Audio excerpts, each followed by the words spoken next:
자전거를 꾸준히 타다 보면 어느 순간 여러 사람들과 같이 타게 되는 날이 오게 되고 필연적으로 잘 타는 사람들의 라이딩 스킬을 보게 되죠. 나는 입문과 동시에 그런 경험을 했고 처음 보자마자 와 멋지다 이거다 라고 운명처럼 강한 느낌을 받은 게 매뉴얼이란 기술입니다. 같이 타면서 긴 내리막을 빠른 속도로 바퀴를 들고 내려가는 모습을 보고 나면 와 그냥 나도 너무 하고 싶은 마음뿐이죠. 그래서 연습을 하게 되는데 대부분 시작과 동시에 엄청난 벽을 느끼게 되는 게 문제입니다. 균형을 유지한 채 계속 가는 건 고사하고 일단 바퀴부터가 도무지 땅에서 떨어지지 않으니까요. 그래서 제가 미완성인 아직도 연습 중이라 많은 사람들이 힘들어하는 부분에 대해 직접 느끼고 실패하면서 극복했던 경험을 공유해 보려고 해요. 굉장히 주관적으로. 바퀴를 처음에는 땅에 붙어서 안 떨어지거든요. 근데 이거를 최대한 균형점까지 드는 연습을 해야 돼요.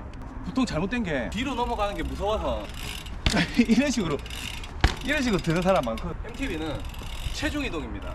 체중을 뒤로 이동을 해서 바퀴를 들어야 되는데 이렇게 들면은 내 체중이 앞에 있기 때문에 이렇게 바퀴가 툭 떨어져요. 팔로 드는 게 아니라 뒤로 이렇게 이런 식으로 들어줘야 돼요. 체중 이동 느린 속도에서 연습해 보세요. 바퀴가 균형점 이상 넘어가면은 뒷브레이크 잡으면은 바퀴가 다시 떨어집니다. 아니면은 뒤로 한번 탈출해 보세요. 탈출하는 거를 자주 연습해야 겁이 안 나거든요.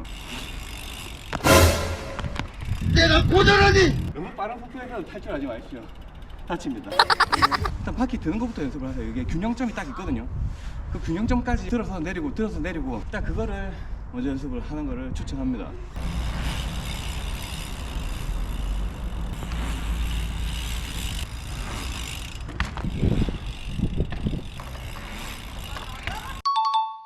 바퀴를 드는 것이 익숙해진다면 이제 유지를 해야 하는데요. 자전거의 장르, 크기, 라이더의 신체 조건 등 바퀴를 든 상태에서 균형이 유지되는 균형점이 다르기 때문에 그 균형점을 빨리 찾는 게 중요해요. 여기서 가장 중요한 건 안정적으로 유지를 하기 위해 무게 중심을 최대한 뒤로 그리고 낮게 두는 겁니다. 이게 진짜 중요해요.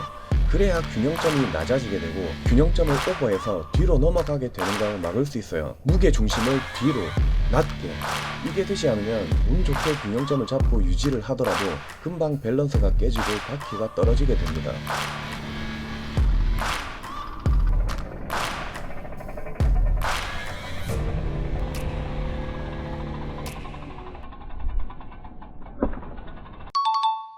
연습하다 균형점 이상 넘어가게 되면 보통 브레이크를 사용해서 바퀴를 내리죠. 뒤로 넘어갈 때 흠칫 놀라서 너무 브레이크를 확 잡고 내려버리게 되는데 브레이크를 미세하게 컨트롤하는 연습을 해보세요. 처음엔 힘들지만 어느 정도 익숙해지면 뒤로 넘어갈 때 살짝 잡아서 다시 균형점까지만 내릴 수 있게 되고 조금 더 지나면 브레이크를 안 잡고 갈 수 있게 됩니다. 이건 윌리 할 때도 많은 도움이 될 거예요. 매뉴얼 할 때 브레이크 의존도가 높으면 자전거가 껄떡껄떡 하면서 뒤에서 보면 엄청 움찔움찔 하거든요. 좀 엄청 없어 보입니다. 처음엔 어쩔 수 없어요. 연습을 하면서 차츰 엉덩이를 이용해서 무게 중심 이동으로 균형점을 유지할 수 있을 때까진 뒤통수를 지켜주는 안전장치니 유용하게 사용해보세요.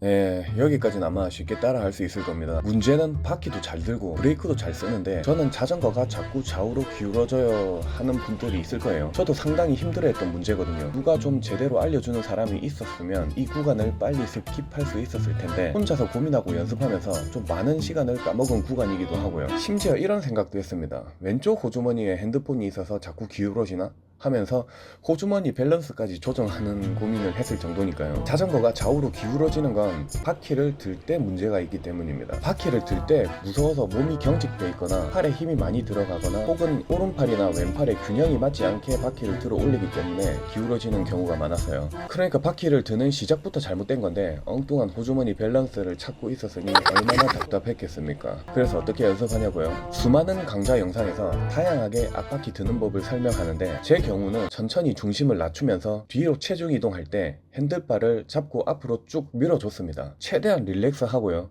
양팔에 힘을 빼고 같은 힘으로 균형 있게 밀어주세요. 이때 좌우 균형이 흐트러지지 않더라고요. 진짜 별짓을 다 해봤어요. 페달을 밀어보기도 하고 L자 무게 중심 이동을 빠르게도 해보고 샵 펌핑을 과도하게 사용하기도 해보고 뭐 별의별 방법을 다 써봤는데 지금 이게 가장 좋았어요. 뉴트럴 자세에서 천천히 중심 이동을 해주고 양팔로 핸들바를 앞으로 밀어버리는 겁니다. 앞바퀴가 휙 들리지도 않고요. 바퀴가 천천히 올라오기 때문에 브레이크를 사용하지 않아도 빵댕이 무게로 균형 잡기가 쉬울 겁니다. 다만 모두가 저와 같은 키와 몸무게, 같은 자전거를 타는 게 아니기 때문에 누군가에게는 맞고 누군가에게는 틀릴 수도 있으니 스스로의 스타일에 맞춰서 연습하는 것도 중요해요.